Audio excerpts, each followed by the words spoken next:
इन्होंने अपनी जो जर्नी है, वो इन्हीं से पूछेंगे कि कब स्टार्ट की और कैसे स्टार्ट की। जो मेरा जर्नी स्टार्ट होता है इन्वेस्टमेंट का, दैट स्टार्ट्स इन 2005।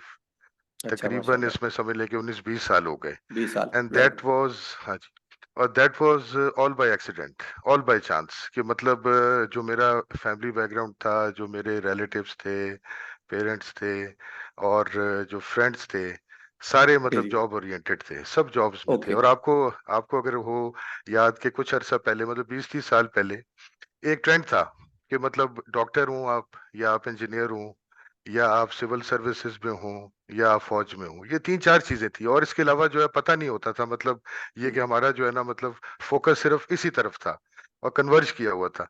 तो इसी तरह का बैकग्राउंड था, सारे जितने दोस्त यार थे, सारे जितने फैमिली मेंबर्स थे, रिलेटिव्स थे, वो भी इन्हीं फील्ड्स में थे, और मैं भी इसी में चल रहा था।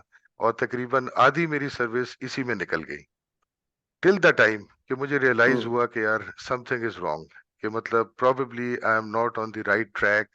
या जैसे होता है ना कि दो तरह के माइंडसेट के लोग होते हैं, एक होते हैं जो कि जॉब ओरिएंटेड होते हैं, जिनका होता है कि जॉब सिक्योरिटी, वो जॉब सिक्योरिटी पे जाते हैं, दे लिव पे चेक टू पे चेक। और उनका होता है कि रैट रेस के अंदर एक लगे होते हैं, और बस जब आपका पे चेक आ जाता है, महीना आपका गुजर जाता है, खर्चा पानी पूरा हो गया, उसके बाद आप जो है ना, मतलब यू आर फ्री।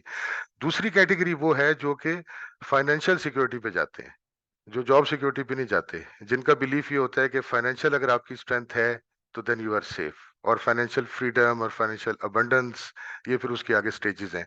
तो मेरी कैटेगरी बेसिकली वो थी, मगर I was probably on the wrong track. तो ये मुझे रियलाइजेशन जो है ना 2005 में आई। दूसरी इसमें एक चीज ये आती है कि इन्वेस्टमेंट के लिए या बिजनेस के लिए आपको कैपिटल चाहिए। अब जो जॉब ओरिएंटेड लोग हैं, लिविंग बहुत अच्छी होती है, बहुत लेविश भी होते हैं पास, मगर वही बात है, पेचेक टू पेचेक। आपके पास इतना कैपिटल, इतना लमसम, इतना जो है प्रिंसिपल अमाउंट नहीं होता कि आप स्टार्ट करें। तो 2005 में एक एसेट है वो सेल किया मैंने, और एक प्रॉपर्टी आइटम, तो कुछ वो बयाना वगैरह आया। तो वहां से मुझे एक सोच पैदा हुई कि यार अब मैं कुछ एक साइड ट्रैक, एक जो है ना, मतलब जैसे होता है ना, कश्ती एक तो थी जिसमें मैं जा रहा था, मगर मुझे ये पता थी कि it is not long lasting, it is not for ever. तो मैंने सोचा कि एक कश्ती और बिल्डअप करना शुरू करूं। कैसे बिल्डअप करनी है, क्या मोडेलिटीज हैं, ये कुछ पता नहीं था, मगर एक सोच थी, एक बर्निंग डिजायर थी, to create a passive income, to create a secondary source of income. Active तो आपकी आ रही है, मगर एक सेकेंडरी भी क्रिएट की जाए। तो वो प्रॉपर्टी आइटम जो है वो सेल हुआ। और उसके बाद म्यूचुअल फंड, अच्छा ये वो दौर था मुशर्रफ साहब का, कि जब जो है मतलब एक सो कॉल्ड इकोनॉमिक, एक जो है ना बूम की शुरुआत थी, और एक इर्रेशनल एक्सुबरेंस उसको आप कह लें, या एक्साइटमेंट कह लें, या यूफोरिया कह लें, उसका एक स्टार्ट हुआ हुआ था। और हर तरफ बिजनेस के बारे में बातें हो रही थी, और लार्ज स्केल मैन्युफैक्चरिंग इंडस्ट्रीज और बाकी भी सारे सेक्टर चल रहे थे, स्टॉक मार्केट का भी बड़ा चर्चा था। और मुझे याद है कि बिजनेस प्लस चैनल और सीएनबीसी और बेशुमार फोरम थे, तब ये सोशल मीडिया इतना नहीं था, तब इलेक्ट्रॉनिक मीडिया का दौर था। तो ये बड़े चल रहे थे, तो एक शौक पैदा हुआ स्टॉक मार्केट के बारे में, को थोड़ी बहुत जानकारी हुई, डिफरेंट जो है ना सेक्टर्स के बारे में। म्यूचुअल फंड्स के अंदर पहले भी थोड़ा बहुत काम किया हुआ था। और ओके। जो है ना मजे की बात है कि म्यूचुअल फंड के बारे में मेरा ख्याल ये था कि सिर्फ इससे जो है ना डिविडेंड आता है, यानी प्रॉफिट आता है, साल में एक दफा आएगा, जून जुलाई में, उसको अवेल करेंगे, उसके बाद आराम से जो है ना बैठे रहेंगे, and that will form a good secondary source of passive income. तो एक म्यूचुअल फंड की ऑर्गेनाइजेशन थी, एक स्टेट ओन्ड एंटरप्राइज है, एनआईटी, नेशनल इन्वेस्टमेंट जी, जी। ट्रस्ट। जी, तो जी। उसमें पहले भी मेरे यूनिट्स थे कुछ, तो उसके मैं जो है ना ऑफिस में गया, और वहां पे ठीक है। जाके तो मैंने कहा इनसे बातचीत करता हूँ, जरा देखता हूँ, तो पैसे आए हैं कुछ, तो थोड़ा सा इन्वेस्टमेंट कर दी जाए। तो वहां पे एक कुछ सीनियर स्टाफ ही थी, जिन्होंने मुझे समझाना शुरू कर दिया, पढ़ाना शुरू कर दिया। और ये बड़ा अनयूजुअल बात है, जब अल्लाह ताला आपको ट्रैक पे डालना शुरू करता है, और जब आपके दिल में एक बर्निंग डिजायर होती है, तो फिर हुँ, दरवाजे हुँ। खुलते रहते हैं, रास्ते एग्ज़ैक्टली। खुलते रहते हैं, और new avenues of opportunity keep on जो है ना कमिंग टू यू।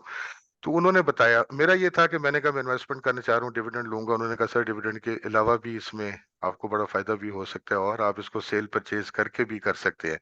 मैंने कहा मैं एम नॉट इंटरेस्टेड, और मैं जो है ना मतलब नौकरी पेशा आदमी हूँ, और मेरी जॉब है, and I am so much committed, तो मैं ये काम मेरे से नहीं होते। उन्होंने पेज पे लिखा ये मुझे आज भी हम्म याद है। 2005 में शुरू में पेज पे लिख के सारी कैलकुलेशन कि उस टाइम पे यूनिट प्राइस उसकी 30 थी, और उन्होंने कहा कि अगर ये 30 से 60 हो जाए तो आप अभी लेट से फॉर एग्जांपल कि एक हाइपोथेटिकल यूनिट ले लेंगे, 20 लाख लगाते हैं तो आपके 40 हो जाएंगे, ये सारी कहानी लिखी। उन्होंने मुझे हम्म पकड़ा दी, मैं फिर बातचीत करके आ गया। तब मैंने इन्वेस्टमेंट नहीं की, वैसे ही मैं गया था जनरल इंट्रोडक्शन के लिए और जनरल मालूमात के लिए।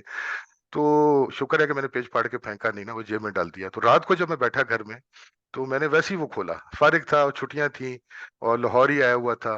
तो पेज खोला, उसको जब मैंने देखना शुरू किया तो तब मुझे पता चला कि यार ये इसमें तो बड़े जो है ना, मतलब इट इज अमेजिंग कि हम्म। आपका कैपिटल जो है, मतलब अगर शेयर प्राइस इधर से इधर चली जाए तो आपका कैपिटल जो है वो डबल भी हो सकता है। वो डिविडेंड तो अपनी जगह कि अगर आप रखी रखे तो डिविडेंड भी आएगा। तो वो जी एक जी। स्टार्टिंग पॉइंट था मेरा। उस पे फिर मैंने हम्म स्टडी थोड़ी बहुत शुरू की, थोड़ा देखा म्यूचुअल फंड है क्या, मालूमात हासिल की कि बास्केट ऑफ फंड्स हैं, जिसमें बास्केट ऑफ शेयर्स हैं जिसमें अच्छे अच्छे ब्लू चिप शेयर्स जो हैं, उसका फंड मैनेजर है जो सारे इकट्ठे करता है। पूरी वो कहानी फिर उसके बाद मैंने की, और फिर मैं चला गया और जाके इन्वेस्टमेंट कर दी मैंने।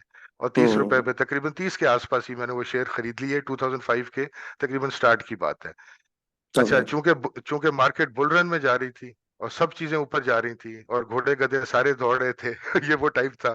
तो वो हमारा जो है उसमें, चूंकि एनआईटी में तो अच्छे शेयर्स थे, तो वो भी ऊपर हम्म। चला गया। और उसका वो जो यूनिट ट्रस्ट है ना, यूटी, वो भी ऊपर चला गया। और थोड़े आपने अरसे मैं बाद, स्टॉक्स का लिया, राइट? जी स्टॉक स्टॉक्स फंड। वाला, इक्विटी इक्विटी साइड वाला मैंने इक्विटी लिया। Side, okay. और वो तो बाद में पता चला मनी मार्केट भी होता है, इनकम फंड्स भी होते हैं, बैलेंस भी होते हैं, जी जी और इंडेक्स, और बल्कि इंडेक्स ट्रैकर भी होते हैं। ये तो बाद में जी खैर जी। ऐसा ऐसा जब स्टडी किया तो मालूमात सामने आई।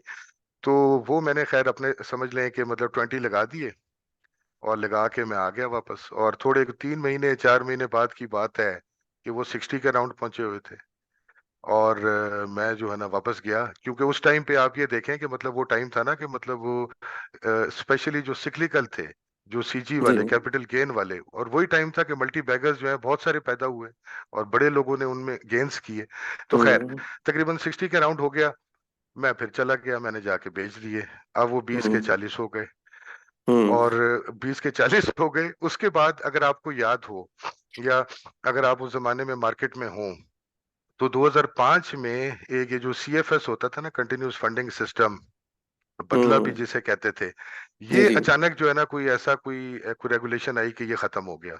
यानी कि वो हम्म। जो आप जो लोन पे पैसा लेके वो आप जो सारा करते थे, तो उससे क्या हुआ कि मार्केट में एक जो है ना क्रैश आया। जी।